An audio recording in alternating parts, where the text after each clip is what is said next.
The Deep Analysis Podcast, in association with the Information Coalition. Hello, and welcome to another episode of the Deep Analysis Podcast. Today we're going to be talking about openness and content services, what that means, and whether we should care about it.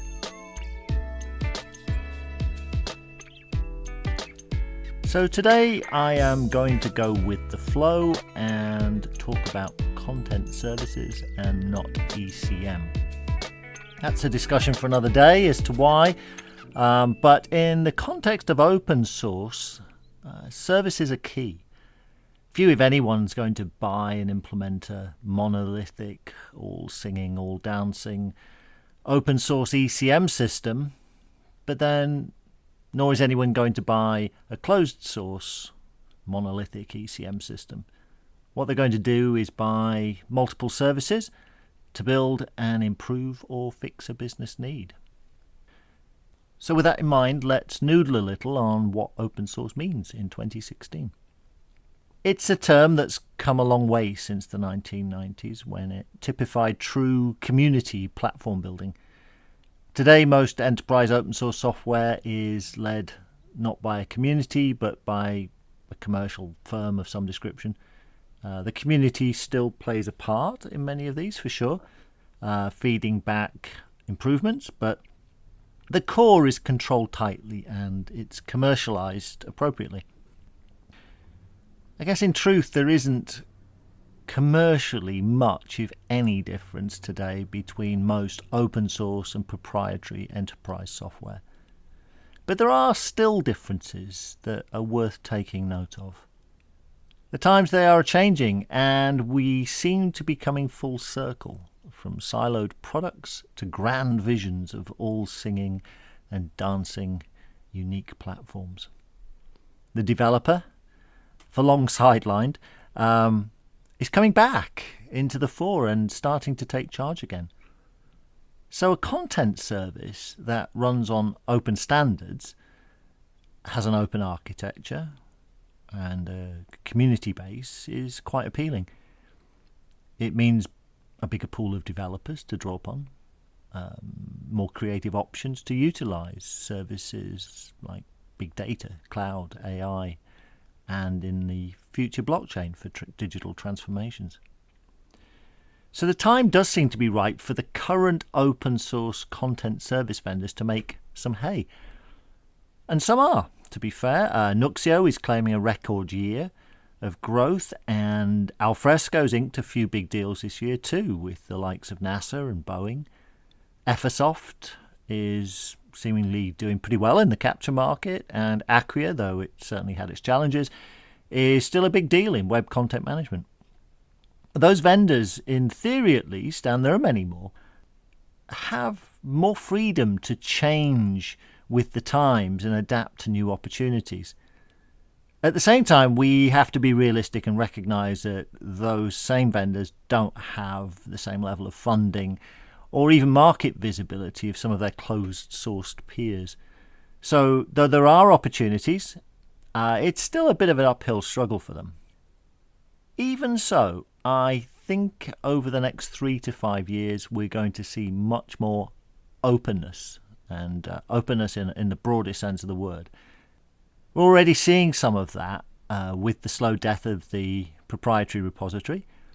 Now the storyline from just about everybody is that you can store your files wherever you want and I'll manage them for you. On-premise, in the cloud, or a hybrid of the two.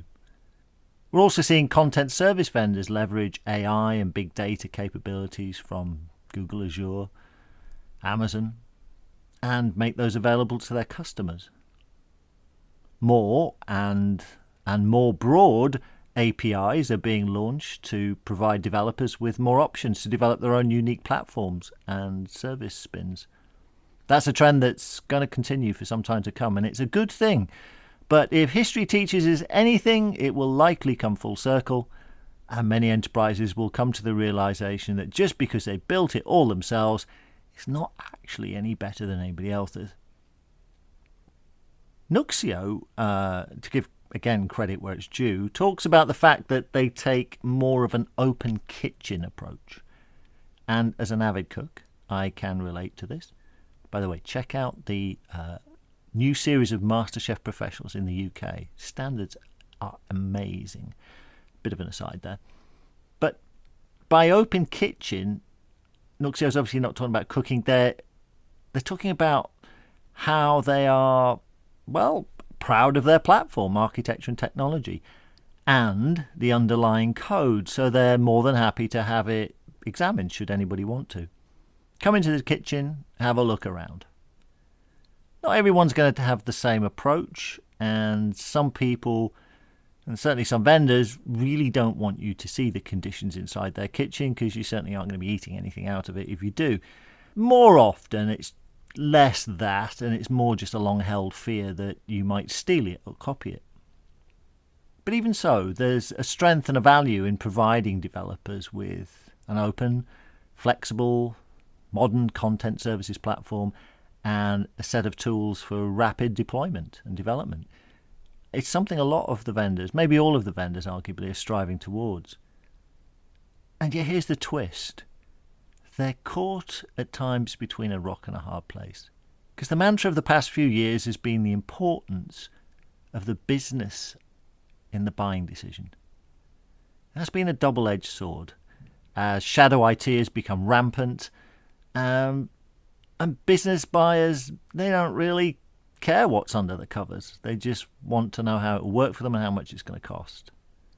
And so today that's still the case, but on the horizon, the technical possibilities of, as I said before, the cloud, big data, IoT, AI, blockchain, they're just so immense that it will be developers and technical buyers back in the driving seat at some point soon. So should things be open? Yeah, they should.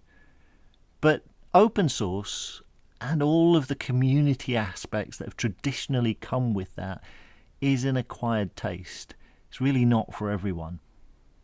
But open standards, some willingness to open up to some degree or other the underlying code, and open and extensive APIs, they're to every developer's tastes.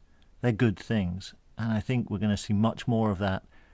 And as a result, some really amazing and new ways to manage information creatively, more efficiently, more cost effectively, more accurately in the future. Well, thanks for listening to this edition of the Deep Analysis podcast. As always, welcome your feedback, your questions, your suggestions.